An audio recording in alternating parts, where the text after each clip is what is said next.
그에게 우리 손을 대지 말자라는 말씀의 제목으로 은혜를 나누려고 합니다. 평행이론이라는 개념이 있습니다.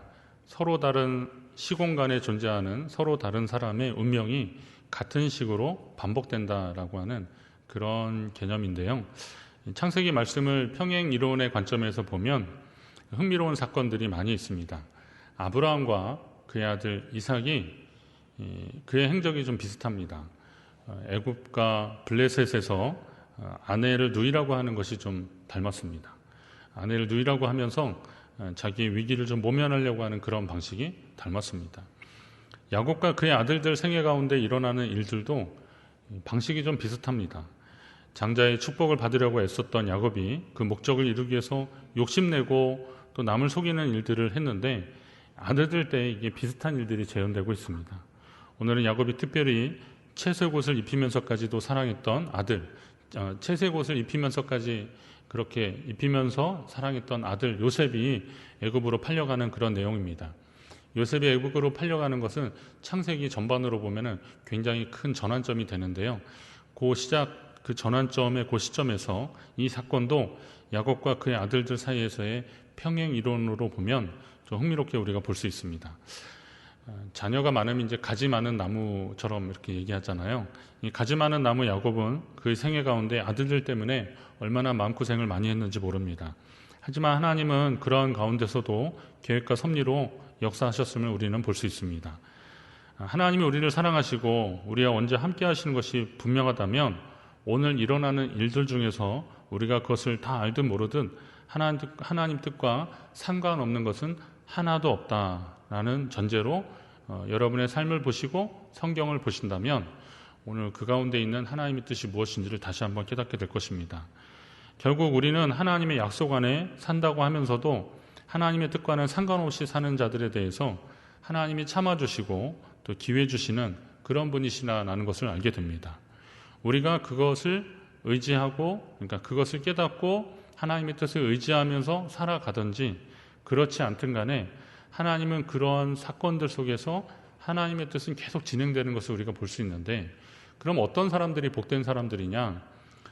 그 가운데 있는 하나님의 뜻을 발견하고 하나님 뜻 가운데 믿음으로 나가고 순종하고 헌신하는 사람들이 복된 사람인 줄 믿으시기 바랍니다.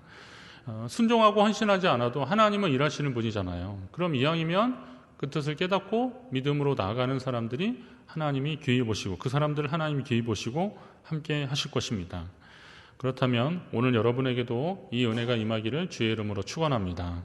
야곱의 생애에 그리고 그 아들들 때문에 마음고생하고 힘들었지만 하나님은 그러한 가운데서도 인류의 구원자가 그 야곱의 그러니까 아브라함과 이삭과 야곱으로 이어지는 거죠. 그 가문에서 나오게 하시고 또 그런 시작점을 하나님이 고비마다 전환점을 만들어서 끝까지 인도하시는, 포기하지 않으시는 하나님을 우리가 보게 되는 겁니다. 하나님이 포기하지 않으신다면 우리도 포기하면 안 되는 겁니다. 여러분 생애 가운데 낙심할 만한 일들이 생겨도 하나님이 끝까지 여러분을 붙드신다면 여러분도 믿음으로 주님과 함께 하시기를 간절히 바랍니다. 창세기 37장에 보면 이 야곱이 형들에게 다가오자 형들이 말하기를 서로 말하되 꿈꾸는 자가 오는도다. 자, 그를 죽여 한 구덩이에 던지고 우리가 말하기를 악한 짐승이 그를 잡아먹었다 하자. 그렇게 얘기합니다. 자, 그를 죽여서 구덩이에 던지고 그리고 악한 짐승이 그를 잡아먹었다 하자라고 하는 모의를 하고 있습니다. 서로 모의했습니다. 안타까운 것은 누군가 이런 말을 할 때 누군가 이게 무슨 소리 하는 거냐, 어떻게 같은 형제에게 그런 짓을 할 수 있느냐라고 그것을 막아서는 사람이 없었다는 거예요. 이게 참 안타까운 겁니다. 여러분이 잘못된 길로 갈 때 그것을 막아서는 사람이 있다면 그로 인해서 감사하시기 바랍니다. 그 사람이 나쁜 사람이 아니라는 거죠. 하나님이 그를 막아주는, 하나님이 그를 통해서 나를 막아주셨다면 그것도 감사한 거죠. 오늘 우리가 하나님의 그런 뜻이 분명히 있다는 것을 안다면 이런 말들이 있는 사람이 참 귀한데 안타깝게도 지금 이 상황에서는 그런 말을 하는 사람이 하나도 없었던 겁니다. 다른 사람이 죄를 향해 갈 때 그러면 안 된다고 용감하게 말하는 것도 믿음이더라고요. 다른 사람이 내게 그렇게 말하는 것에 대해서 기분 나빠하지 않고 그 가운데 있는 하나님의 뜻을 발견하는 것도 믿음이고요. 또 기도하는 가운데 이 영적인 흐름이 이게 하나님 기뻐하시지 않는데도 자꾸 그리로 가면 그에게 충심을 담아서 권면할 줄 아는 것도 그것도 믿음입니다. 외면하지 마십시오. 외면하게 되면 결국은 우리는 침묵의 방관자가 될 수밖에 없는 겁니다. 형제가 형제를 죽이려고 모의하는데 그러면 안 된다고 그렇게 말하는 거, 이건 용기입니다. 이미 다른 형제들이 다 그러고 있으니까 뭐 내가 이렇게 한다고 해서 어떻게 할 수 없겠지라고 그냥 포기해버린다면 그 일은 그냥 진행되고 마는 겁니다. 오늘 이 사회에 안 된다고 말하는 용기 있는 사람이 필요합니다. 어쩌면 안 된다고 말하는 것이 믿음입니다. 그 믿음의 용기가 여러분 가운데 있기를 간절히 바랍니다. 오늘 야곱의 아들들에게 우연을 가장해서 악을 행하도록 하는 일이 하필 또 일어났습니다. 그건 뭐냐면 형들이 자신들을 찾아온 동생 요셉을 붙잡아서 구덩이에 던져놓고 이제 어떻게 하면 좋을지를 궁리하고 있는데 이때 마침 이스마엘 사람들이 그 앞을 지나갔다 그랬습니다. 마침 이스마엘 사람들이 지나갔는데 그 사람들은 낙타의 향품과 유향, 몰약을 싣고 애굽으로 가는 사람들, 아라비아 상인들입니다. 말하자면 이제 카라반이라고 그랬는데요. 그런 무역상들입니다. 인도나 페르시아에 있는 향신료나 이런 것들을 애굽이 그 당시에 이제 잘 사는 나라니까 그 나라로 이렇게 가서 돈을 버는 사람들인데 그러한 가운데서 노예 장사도 하고 그랬거든요. 이 사람들이 한두 사람이 아니야. 긴 행렬을 이루고 하는 사람들입니다. 하필 그 사람들이 나타난 겁니다. 자, 이때 이스마엘 사람들이 나타난 사건에 대해서 상반된 두 가지 견해가 있습니다. 한 가지는 뭐냐면 요셉이 구덩이에 빠졌는데 그거 그냥 놔두면 죽는 겁니다. 제가 그런 구덩이를 한번 봤는데요.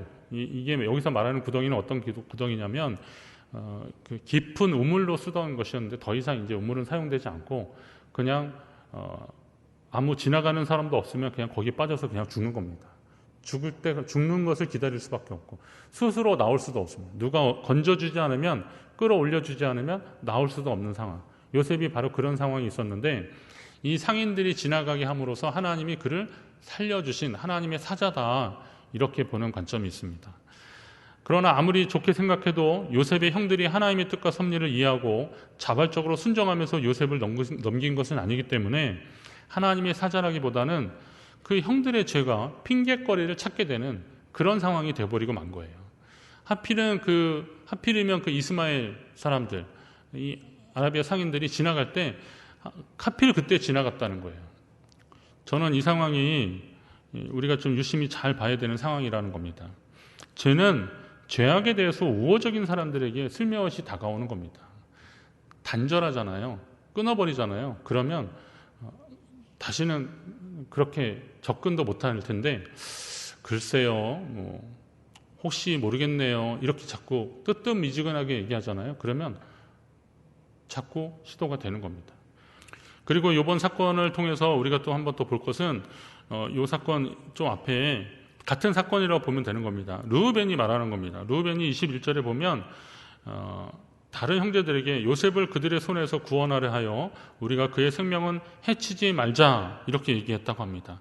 자, 피를 흘리지 말라, 그를 광야 그 구덩이에 던지고 손을 그에게 대지 말라 이렇게 얘기했는데 사실은 그가 나중에 요셉을 구덩이에서 건져내서 아버지에게 데려가려고 그렇게 얘기했다고 여기 부연 설명이 되어 있어요. 하지만 솔직히 말하면 이런 태도는 좀 비겁한 겁니다. 르우벤은 맏형이었기 때문에 그가 첫째 형이었기 때문에 웬만하면 큰형이 뭐라고 한마디 딱 하면 동생들이 다 들어야 정상이잖아요. 저도 형제는 많지 않지만 3남매 중에 제가 첫째이기 때문에 형제들이 저한테 형님 이거 어떻게 할까요? 이렇게 물어볼 때가 있어요. 그리고 또 동생도 이렇게 오빠 이거 어떻게 하면 좋을까요? 이렇게 물어봐요. 사실 그 집안의 큰일들은 그 친구들이 그쪽에 다 있기 때문에 제가 할 수 있는 일은 많지 않은데 그래도 예의상 저한테 물어보는 그 동생들이 고마워서 그래 고생이 많네, 내가 좀 어떻게 해야 되는데 미안해요 그랬더니 아니에요, 그래도 그러면서 얘기해주는 그런 것들이 벌써 형제들 사이에서 있는 일들 아닙니까? 자, 르우벤은 첫째이기 때문에 당연히 야, 요셉이 그래도 우리 동생인데 어떻게 그를 죽일 생각을 하냐, 너네 절대 그러면 안 된다 이렇게 말했으면 끝나는데 요셉이 그러지 않더라고요. 끌려가는 거예요. 나중에 그를 슬며시 건져가지고 아버지에 데려가려고 그에게 손을 대지 말자라고 그렇게 얘기하는 겁니다. 자, 르우벤에게 첫째인데도 불구하고 왜 그의 말이 그렇게 영향력이 없었는지는 그 앞에 있었던 일 때문에 그렇습니다. 창세기 35장에 보면 르우벤이 안타까운 일인데 그의 아버지의 첫 빌하와 동침했다 이런 표현이 나오고 있습니다. 아니 이게 뭐 어떻게 이런 막장 일이 있을 수 있을까? 근데 그거는 그 집안의 여러 가지 복잡한 구조를 보면 알 수 있습니다. 그러니까 레아하고 라헬이 라반의 두 딸인데 레아가 이제 먼저 결혼을 한 거잖아요. 야곱하고. 그런데 야곱은 라헬에게 마음이 있으니까 그 사이 계속 말씀드렸잖아요. 그러다 보니까 레아가 자녀를 낳고 살아도 계속 야곱의 마음을 온전히 알지 못하는 거고, 라헬은 그래도 남편이 나를 사랑하는 건 아는데 자기 사이에 아이가 없으니까 자기의 몸종 빌하를 대신 들여보내서 아이를 낳게 하는 겁니다. 자, 그렇게 되니까 그 레아의 아들이었던 첫째가 르우벤이니까 엄마가 이것 때문에 얼마나 힘들어하는지를 알고 있은 거예요. 그런 상황에서 마침 그때 나중에 이제 라헬이 베냐민을 낳다 죽게 되니까 빌하를 그래도 심리적으로나 여러 가지 상황으로 지켜줄 만한 그런 주인이 사라지니까 그 틈을 이용해서 르우벤이 동침을 하게 되는 건데, 이거는 뭐 천륜을 저버리는 악행이죠. 근데 그런 일을 해버린 거예요. 그거는 뭐 자기 딴에는 그런 뭐 원수를 갚는 것 같은 복수하는 그런 심정으로 그렇게 한 건데, 근데 이 문제가 결국은 르우벤의 발목을 계속 잡는 거예요. 족장 시대였기 때문에 첫째가 장자가 아버지의 그 장자의 축복권을 가지고 그리고 집안을 다스리고 형제들을 통솔하고 그랬어야 되는데, 르우벤이 그렇게 해버리는 바람에 이제는 르우벤의 말을 형제들이 잘 듣질 않는 거예요. 아무리 자기가 뭘 얘기를 해도. 여러분 어떤 교훈을 얻습니까? 오늘 우리가 하나님의 일을 하려고 한다면, 그리고 하나님 뜻대로 살기 위해서 하려면 우리가 지킬 것들을 잘 지켜야 한다는 겁니다. 이건 좀 어려운 일들일 수 있습니다. 그렇지만 우리가 이런 부분들을 잘 지키려고 노력을 하십시오. 지나간 과거를 너무 물으려고 하지 마십시오. 그러나 지금부터라도 우리가 마음을 잡고 죄를 멀리하고 그 불의한 것에 가까이 하지 말고 하나님 뜻대로 살려고 애쓰시기를 간절히 바랍니다. 주님께서 용서하셨다면 그 용서의 확신을 가지고 다시금 새로운 삶을 사시면 되는 겁니다. 내가 그리스도 안에서 새로운 피조물이 되었다. 이제는 그 죄의 죄책감이나 사망의 유혹들, 죄의 유혹들이 나를 범접할 수 없다라고 선언하시면서 하나님 뜻대로 사시려고 노력하시면 되는 겁니다. 근데 르우벤은 그게 잘 안 됐던 거고, 그리고 형제들은 또 형의 그런 모습을 통해서 영적 권위가 사라지게 되었고, 그러니까 자꾸 이런 문제가 일어났던 것입니다. 자, 이런데 요셉을 죽이려 했던 형들이 마침 나타난 이스마엘 사람들, 아라비아 상인들에게 요셉을 팔아버리는데, 이것도 아주 내면을 살펴보면은 이게 참 어떻게 그럴 수 있을까 하면서도 내심 그들 가운데 있었던 죄책감을 덜어내려고 했던 그런 시도였던 거죠. 우리가 그 동생을 죽이지 않고 그래도 그냥 아라비아 상인들에게 팔아버리면서 우리 손에 피를 묻히지 않게 되는 그런 상황이 된 겁니다. 그렇지만 그를 죽이지 않고 팔아버렸지만, 그러니까 팔고 죽이지 않았지만, 그러나 한 사람의 인생과 생명을 자신들 마음대로 처리하려고 했던 형들의 모습에서 계속 이스라엘이 되기 전 야곱이 연상되는 것을 보면 하나님 없는 삶이나 죄의 영향력이 얼마나 크다는 것을 우리는 다시 한번 깨닫게 됩니다. 그렇기 때문에 이런 일들 가운데서 우리는 서로에게 서로 격려하고, 그리고 돌아보면서 혹시 내가 그런 것을 못하고 놓칠 때에 내 옆에 좋은 신앙의 이웃이나 가족들, 형제들, 친척들 있어서 나를 좀 막아줘야 되고, 나도 그런 면에서 그렇게 기도하는 마음으로 다른 사람에게 권면할 수 있는 그런 관계가 되어야 됩니다. 동생 요셉을 애굽에 팔아넘긴 형들이 요셉의 그 채색 옷을 가지고 거기에 염소의 피를 묻혀서 아버지에게 가져갑니다. 이 뒤에 이제 계속 보시면 나오는데요. 근데 그러면서 하는 말이, 우리가 이것을 발견하였는데 아버지 아들의 옷인가 보소서, 이렇게 얘기합니다. 자, 보통의 얘기라면, 아버지 우리가 이 옷을 발견했는데, 피 묻은 옷을 발견했는데 이거 요셉의 옷 같아요. 요셉이 잘못된 것 같아요. 라고 아버지한테 가져가야 할 정상인데 그러지 않더라고요. 이거 요셉의 옷입니다 라고 하지 않습니다. 그냥 요셉의 옷에 염소의 피를 묻히고 누가 봐도 요셉이 화를 당한 것처럼 보이게 하고 아버지에게 묻는데, 아버지에게 대답을 요구하는데 뭐라 그러냐면, 아버지 아들의 옷인가 보소서 이렇게 얘기합니다. 요셉의 죽음에 대해서 아버지가 판단을 하게 하는 거죠. 결국은 그 요셉의 그 피 묻은 옷을 보고 야곱이 뭐라 그래요? 내 아들의 옷이라 악한 짐승이 그를 잡아먹었도다. 요셉이 분명하도다. 그렇게 말합니다. 이 참 아들들의 수법이 참 영악합니다. 아들들은 자신들의 입으로 요셉이 짐승에 잡아먹혔다라고 말하지 않습니다. 그냥 요셉의 옷에 염소의 피를 묻혀서 아버지에게 가져가서 이것이 아들의 옷인지 좀 보시라고 그렇게 얘기합니다. 요셉이 죽었다는 결론을 잔인하게도 아버지 야곱이 내리도록 한 것입니다. 이는 나중에라도 우리는 요셉이 죽었다고 말하지 않았다. 팔았잖아요. 그러니까 죽은 걸 본 건 아니니까 도망갈 궁리를 하는 거예요. 그러니까 핑곗거리를 지금 남겨두면서 그렇게 말하는 거예요. 우리가 언제 요셉 죽었다고 그랬냐? 아버지가 그러신 거지. 우리가 이거 누구 옷인지 아버지가 보시고 그렇게 판단하셔서 그렇게 말씀하지 않으셨냐? 말은 맞죠. 그들이 언제 요셉 죽었다고 했습니까? 그러나 사랑해야 할 동생을 미워했고 그를 노예로 팔아넘긴 것은 그를 죽인 것과 마찬가지입니다. 산상수훈에도 예수님이 그러잖아요. 형제를 향해서 미련한 자라고 하는 사람은, 미련한 놈이라고 하는 사람은 지옥불에 던질 것이라고. 그러니까 이거는 하나님 백성에게 대한 기대감을 가지고 주시는 말씀이 산상수훈이거든요. 복이 있는 사람은, 하나님 나라 백성은, 그러면서 하나님 나라 백성들은 형제에 대해서 어떻게 해야 되는지를 말씀하는데, 미련한 놈이라고 하고 바보라고 하면서 형제를 멸시하고 인격적으로 모욕을 주는 사람은 그를 죽인 것과 마찬가지라는 거예요.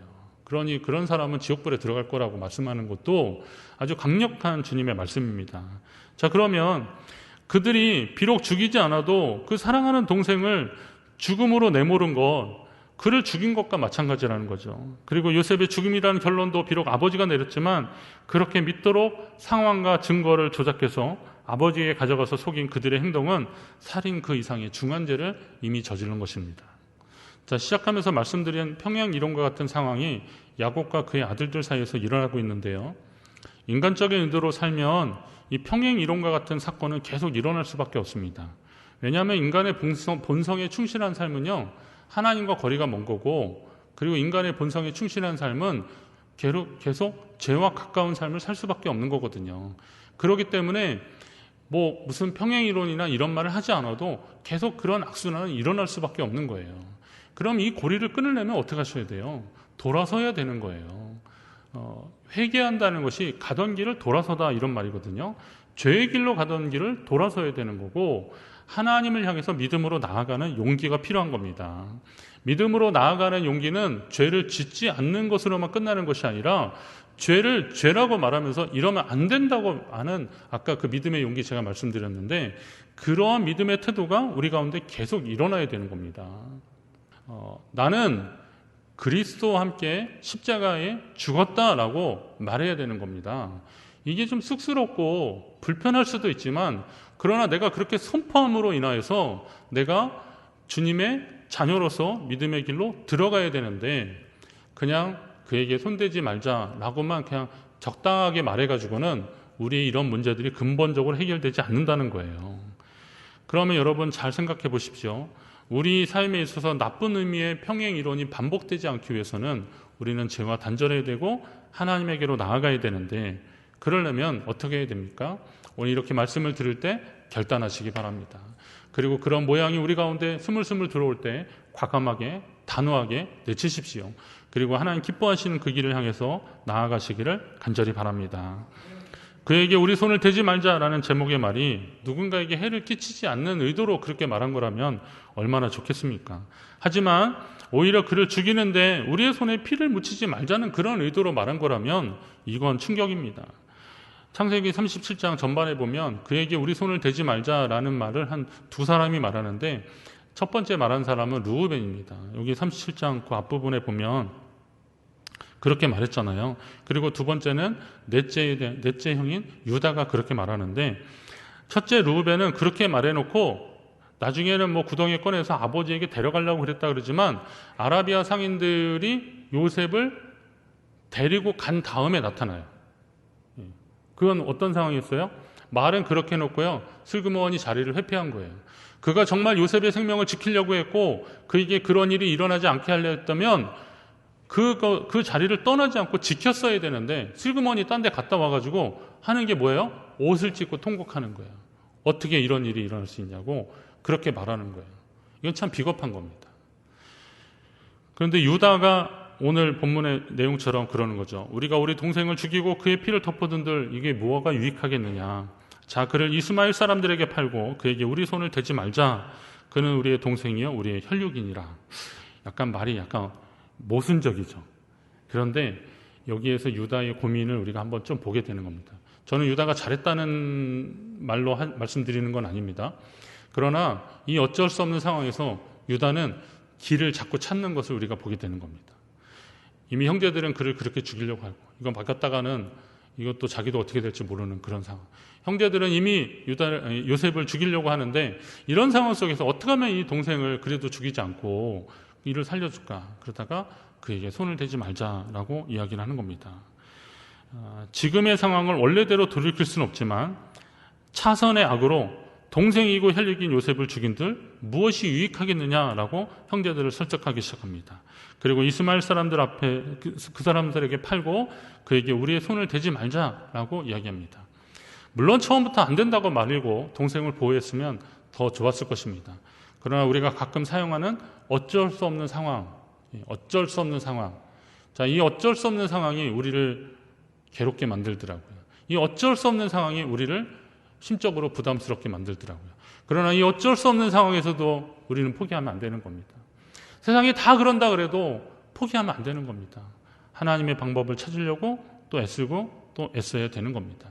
유다의 이 선택은 아까 아라비아 상인들이 하나님 보내신 사자와 같다, 사자였다라고 하는 그 말이 연결이 되는 구속사적인 관점에서 보면 요셉을 살리고 그리고 요셉을 통해서 메시아가 오신 건 아니지만요, 전반적으로 야곱의 집안이 큰 민족을 이루게 되는, 아브라함과 이삭, 야곱의 자손이 큰 민족을 이루게 되는 아주 큰 전환점의 사건이 되는 겁니다. 그가 의도하든 의도하지 않았든 그 어쩔 수 없는 상황에서 차선이라도 어떻게든 해보려고 했던 그런 노력들이 결국은 그런 결과를 만들어냈다는 겁니다. 오늘 우리가 살고 있는 이 시대가 어쩔 수 없다고 그냥 그렇게만 말하면서 포기하고 낙심하기만 하기에는 우리가 하나님 앞에 섰을 때 참 부끄러울 것 같습니다. 어떻게 하셔야 됩니까? 어쩔 수 없다는 이 상황 속에서도 하나님의 뜻을 찾고 또 찾는 여러분 되시기를 간절히 바랍니다. 어쩔 수 없다는 말만 되풀이하는 자가 아니라 그 어쩔 수 없는 상황에서도 하나님의 뜻을 찾는 하나님의 사람들, 하나님이 지금도 찾고 계신다는 거예요. 그렇다면 어떻게 하셔야 됩니까? 믿음의 용기가 필요합니다. 어쩌면 세상을 거슬러 오르는 그런 용기가 필요합니다. 이번에 그 양양 쪽인가요? 어느 쪽에 보니까 연어들이 이제 산란 때문에 다시 오는데 물이 너무 뜨거우니까 몸이 막 이렇게 익었더라고요.